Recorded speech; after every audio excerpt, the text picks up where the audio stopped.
Paper 36. The Life Carriers. Life does not originate spontaneously. Life is constructed according to plans formulated by the unrevealed architects of being and appears on the inhabited planets either by direct importation or as a result of the operations of the life carriers of the local universes. These carriers of life are among the most interesting and versatile of the diverse family of universe sons.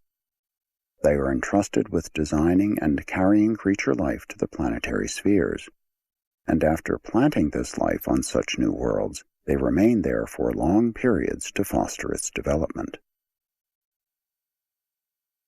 1. Origin and nature of life carriers.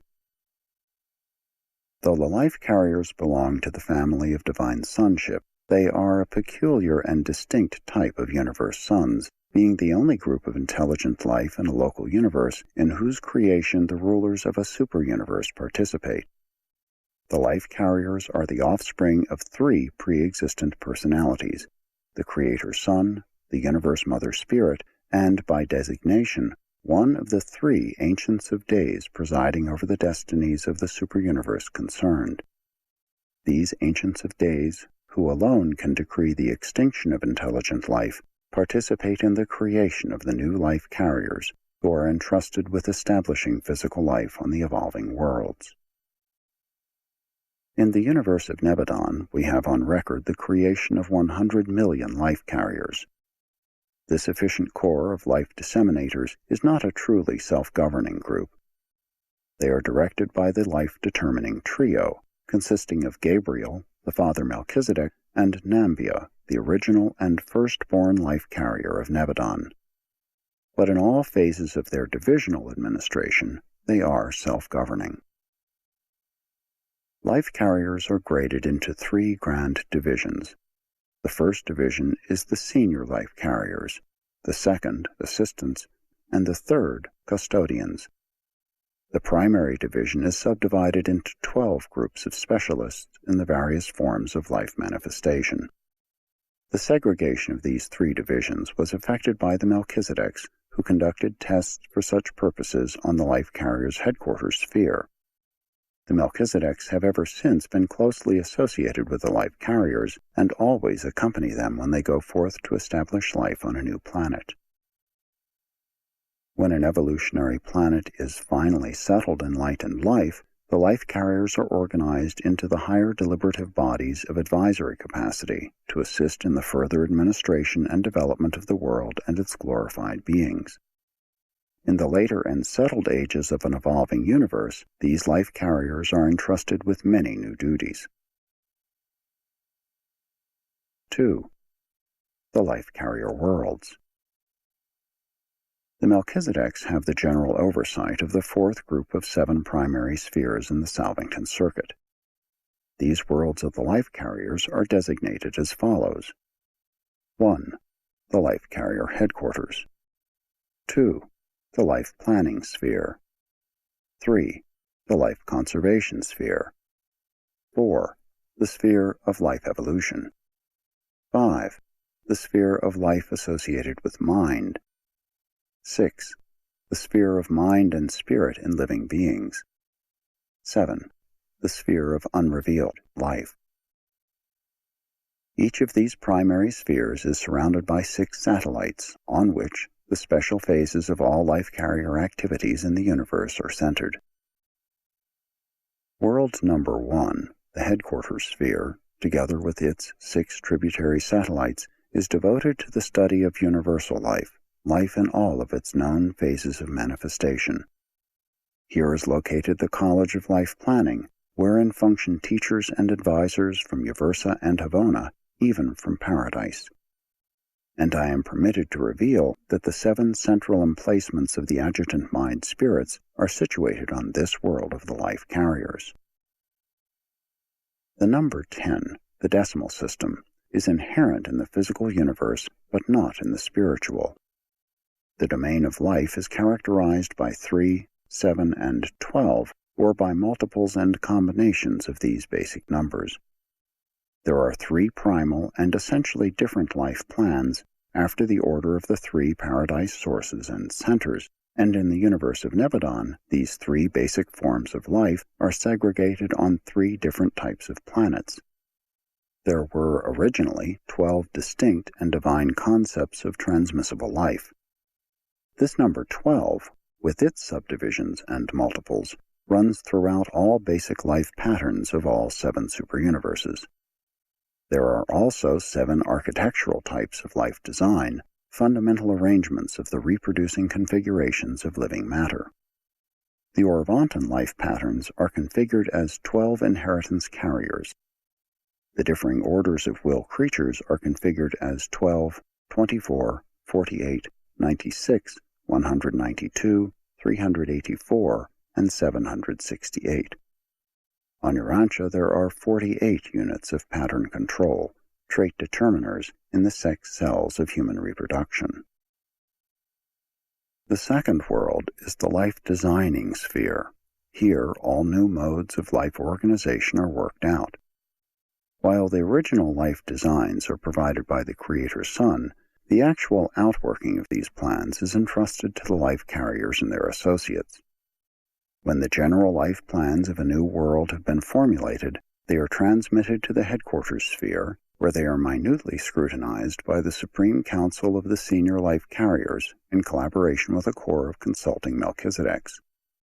If the plans are a departure from previously accepted formulas, they must be passed upon and endorsed by the Creator Sun. The chief of the Melchizedeks often represents the Creator Sun in these deliberations. Planetary life, therefore, while similar in some respects, differs in many ways on each evolutionary world.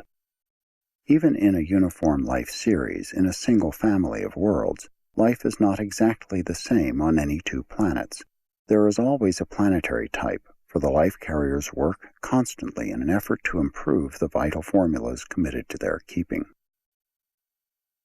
There are over 1 million fundamental or cosmic chemical formulas which constitute the parent patterns and the numerous basic functional variations of life manifestations.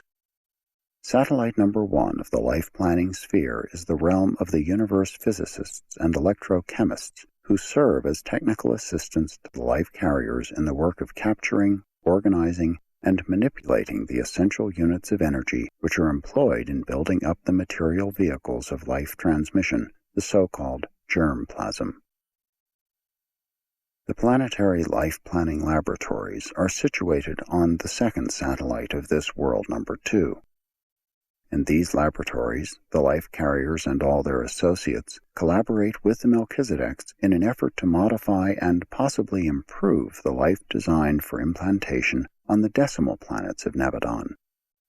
The life now evolving on Urantia was planned and partially worked out on this very world, for Urantia is a decimal planet, a life experiment world. On one world in each 10, a greater variance in the standard life designs is permitted than on the other non-experimental worlds. World number 3 is devoted to the conservation of life. Here, various modes of life protection and preservation are studied and developed by the assistants and custodians of the Life Carrier Corps. The life plans for every new world always provide for the early establishment of the Life Conservation Commission, consisting of custodian specialists in the expert manipulation of the basic life patterns. On Urantia there were 24 such custodian commissioners, 2 for each fundamental or parent pattern of the architectural organization of the life material. On planets such as yours, the highest form of life is reproduced by a life-carrying bundle which possesses 24 pattern units. And since the intellectual life grows out of and upon the foundation of the physical, there come into existence the 4 and 20 basic orders of psychic organization. Sphere number 4 and its tributary satellites are devoted to the study of the evolution of creature life in general and to the evolutionary antecedents of any one life level in particular. The original life plasm of an evolutionary world must contain the full potential for all future developmental variations and for all subsequent evolutionary changes and modifications. The provision for such far-reaching projects of life metamorphosis may require the appearance of many apparently useless forms of animal and vegetable life. Such byproducts of planetary evolution, foreseen or unforeseen, appear upon the stage of action only to disappear, but in and through all this long process there runs the thread of the wise and intelligent formulations of the original designers of the planetary life plan and species scheme. The manifold byproducts of biologic evolution are all essential to the final and full function of the higher intelligent forms of life, notwithstanding that great outward disharmony may prevail from time to time in the long upward struggle of the higher creatures to effect the mastery of the lower forms of life, many of which are sometimes so antagonistic to the peace and comfort of the evolving will creatures. Number 5 world is concerned wholly with life associated with mind. Each of its satellites is devoted to the study of a single phase of creature mind correlated with creature life. Mind, such as man comprehends, is an endowment of the 7 adjutant mind spirits superimposed on the non-teachable or mechanical levels of mind by the agencies of the infinite spirit. The life patterns are variously responsive to these adjutants and to the different spirit ministries operating throughout the universes of time and space. The capacity of material creatures to effect spirit response is entirely dependent on the associated mind endowment, which, in turn, has directionized the course of the biologic evolution of these same mortal creatures. World number 6 is dedicated to the correlation of mind with spirit as they are associated with living forms and organisms. This world and its 6 tributaries embrace the schools of creature coordination, wherein teachers from both the central universe and the superuniverse collaborate with the Nebadon instructors in presenting the highest levels of creature attainment in time and space. The 7th sphere of the life carriers is dedicated to the unrevealed domains of evolutionary creature life as it is related to the cosmic philosophy of the expanding factualization of the Supreme Being. 3. Life transplantation. Life does not spontaneously appear in the universes. The life carriers must initiate it on the barren planets. They are the carriers, disseminators, and guardians of life as it appears on the evolutionary worlds of space. All life of the order and forms known on Urantia arises with these suns, though not all forms of planetary life are existent on Urantia. The corps of life carriers commissioned to plant life upon a new world usually consists of 100 senior carriers, 100 assistants, and 1,000 custodians.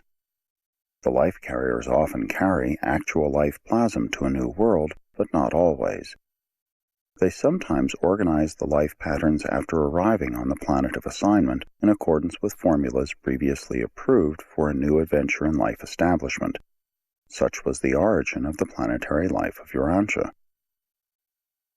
When, in accordance with approved formulas, the physical patterns have been provided, then do the life carriers catalyze this lifeless material, imparting through their persons the vital spirit spark, and forthwith do the inert patterns become living matter.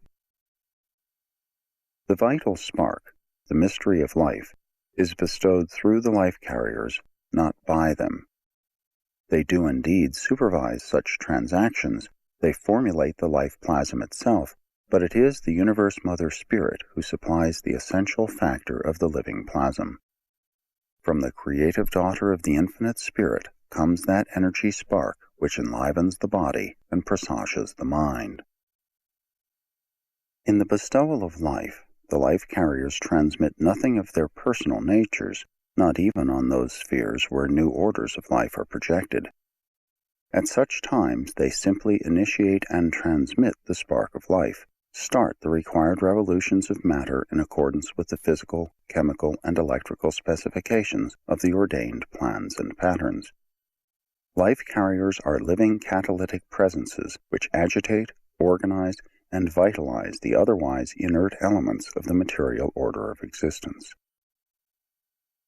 The life carriers of a planetary core are given a certain period in which to establish life on a new world, approximately 1/2 million years of the time of that planet. At the termination of this period, indicated by certain developmental attainments of the planetary life, they cease implantation efforts, and they may not subsequently add anything new or supplemental to the life of that planet. During the ages intervening between life establishment and the emergence of human creatures of moral status, the life carriers are permitted to manipulate the life environment and otherwise favorably directionize the course of biologic evolution, and this they do for long periods of time. When the life carriers operating on a new world have once succeeded in producing a being with will, with the power of moral decision and spiritual choice, then and there their work terminates. They are through. They may manipulate the evolving life no further. From this point forward, the evolution of living things must proceed in accordance with the endowment of the inherent nature and tendencies which have already been imparted to and established in the planetary life formulas and patterns. The life carriers are not permitted to experiment or to interfere with will. They are not allowed to dominate or arbitrarily influence moral creatures. Upon the arrival of a planetary prince, they prepare to leave, though 2 of the senior carriers and 12 custodians may volunteer, by taking temporary renunciation vows, to remain indefinitely on the planet as advisors in the matter of the further development and conservation of the life plasm. 2 such sons and their 12 associates are now serving on Urantia. 4. Melchizedek life carriers. In every local system of inhabited worlds throughout Nebadon, there is a single sphere whereon the Melchizedeks have functioned as life carriers. These abodes are known as the system Midsonite worlds, and on each of them a materially modified Melchizedek son is mated with a selected daughter of the material order of sonship.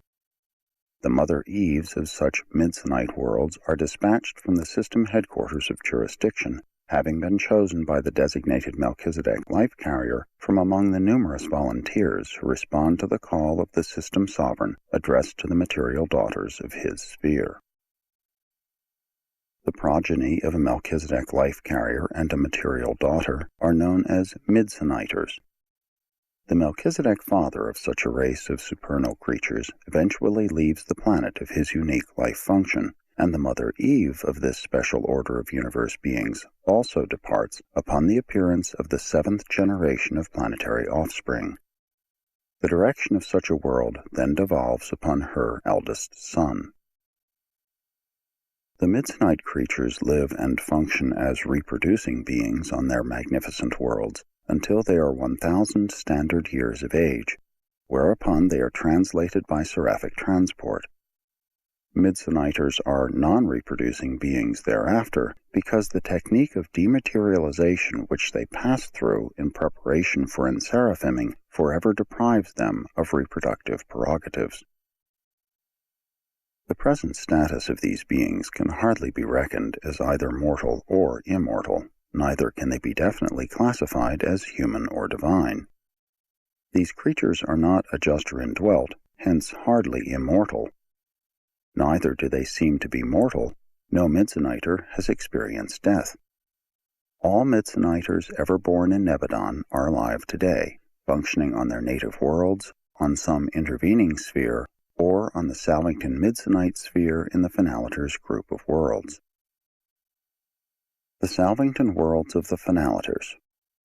The Melchizedek life carriers, as well as the associated Mother Eves, go from the system Midsonite spheres to the Finaliter worlds of the Salvington circuit, where their offspring are also destined to foregather. It should be explained in this connection that the 5th group of 7 primary worlds in the Salvington circuit are the Nebadon worlds of the Finaliters.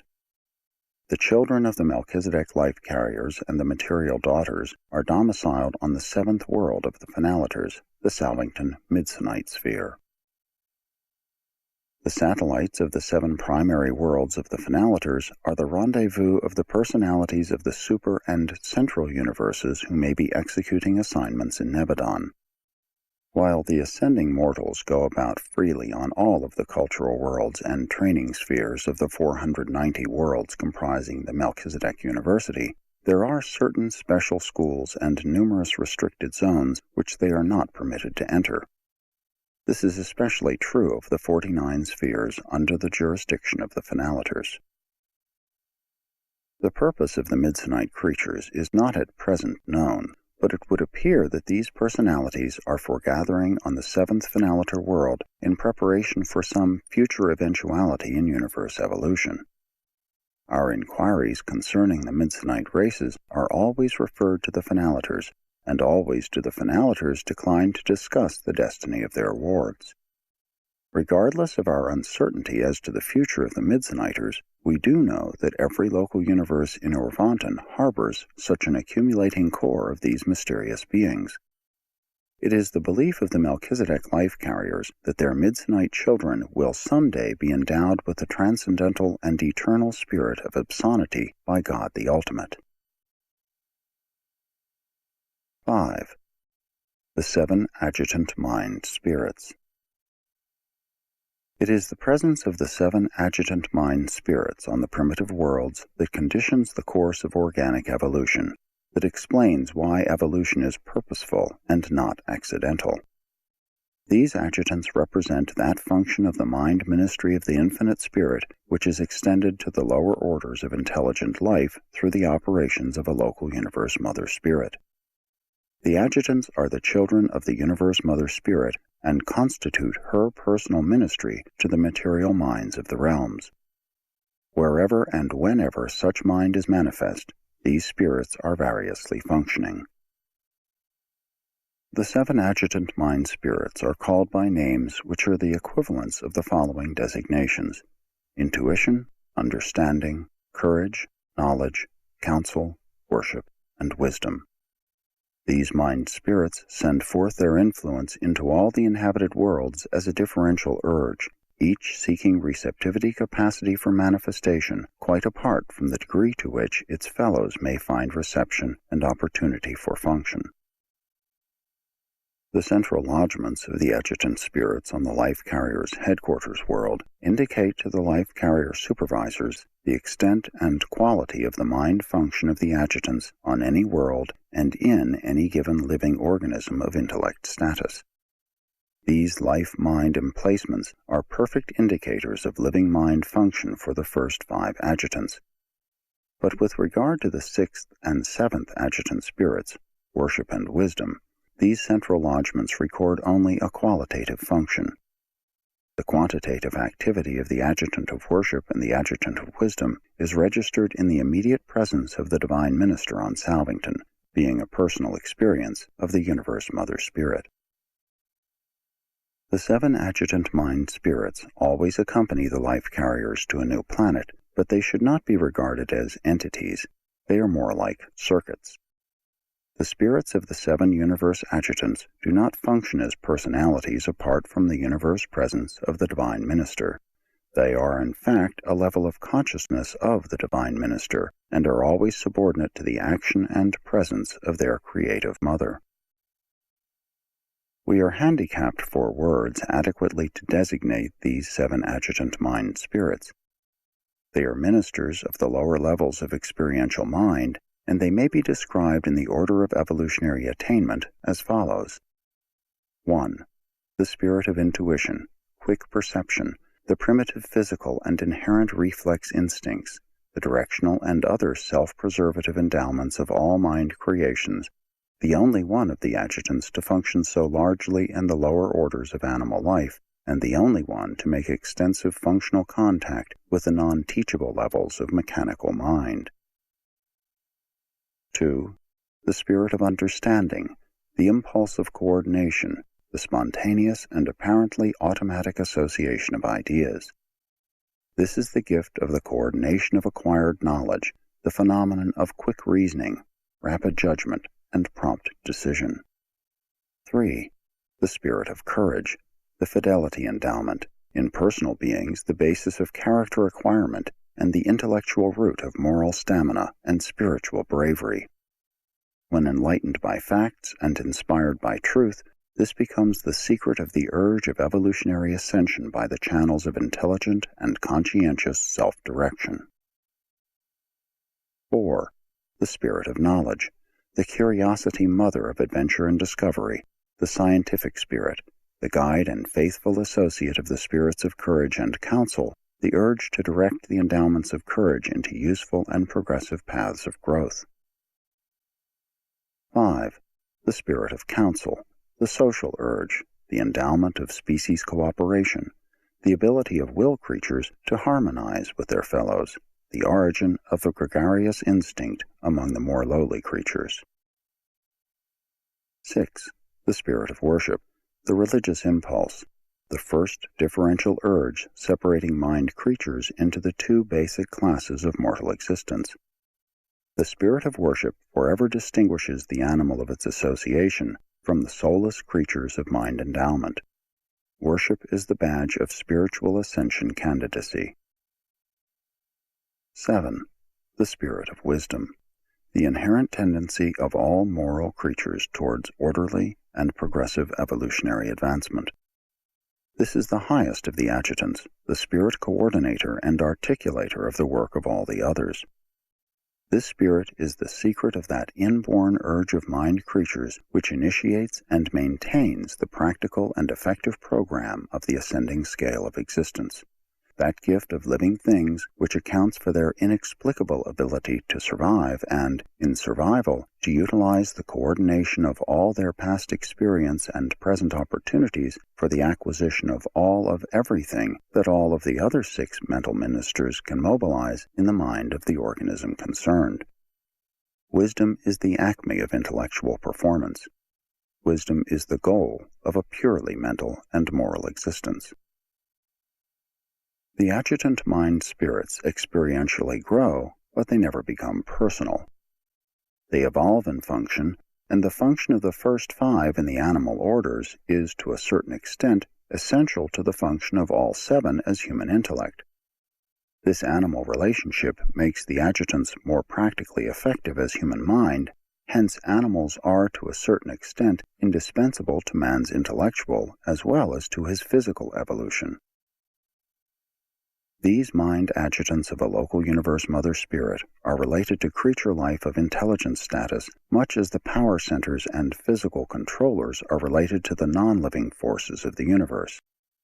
They perform invaluable service in the mind circuits on the inhabited worlds and are effective collaborators with the master physical controllers, who also serve as controllers and directors of the pre-adjutant mind levels, the levels of non-teachable or mechanical mind. Living mind, prior to the appearance of the capacity to learn from experience, is the ministry of the domain of the master physical controllers.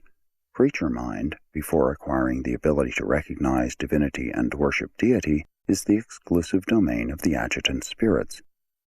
With the appearance of the spiritual response of the creature intellect, such created minds at once become superminded, being instantly encircuited in the spirit cycles of the local universe mother spirit.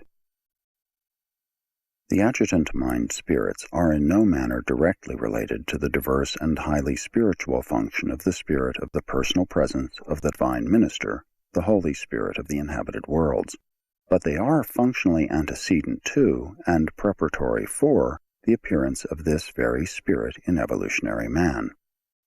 The adjutants afford the universe mother spirit a varied contact with and control over the material living creatures of a local universe, but they do not repercuss in the Supreme Being when acting on pre-personality levels. Non-spiritual mind is either a spirit energy manifestation or a physical energy phenomenon. Even human mind, personal mind, has no survival qualities apart from spirit identification. Mind is a divinity bestowal, but it is not immortal when it functions without spirit insight, and when it is devoid of the ability to worship and crave survival. 6. Living forces. Life is both mechanistic and vitalistic, material and spiritual. Ever will Urantia physicists and chemists progress in their understanding of the protoplasmic forms of vegetable and animal life, but never will they be able to produce living organisms. Life is something different from all energy manifestations. Even the material life of physical creatures is not inherent in matter. Things material may enjoy an independent existence, but life springs only from life. Mind can be derived only from pre-existent mind. Spirit takes origin only from spirit ancestors. The creature may produce the forms of life, but only a creator personality or a creative force can supply the activating, living spark. Life carriers can organize the material forms or physical patterns of living beings, but the spirit provides the initial spark of life and bestows the endowment of mind. Even the living forms of experimental life, which the life carriers organize on their Salvington worlds, are always devoid of reproductive powers. When the life formulas and the vital patterns are correctly assembled and properly organized, the presence of a life carrier is sufficient to initiate life, but all such living organisms are lacking in two essential attributes: mind endowment and reproductive powers.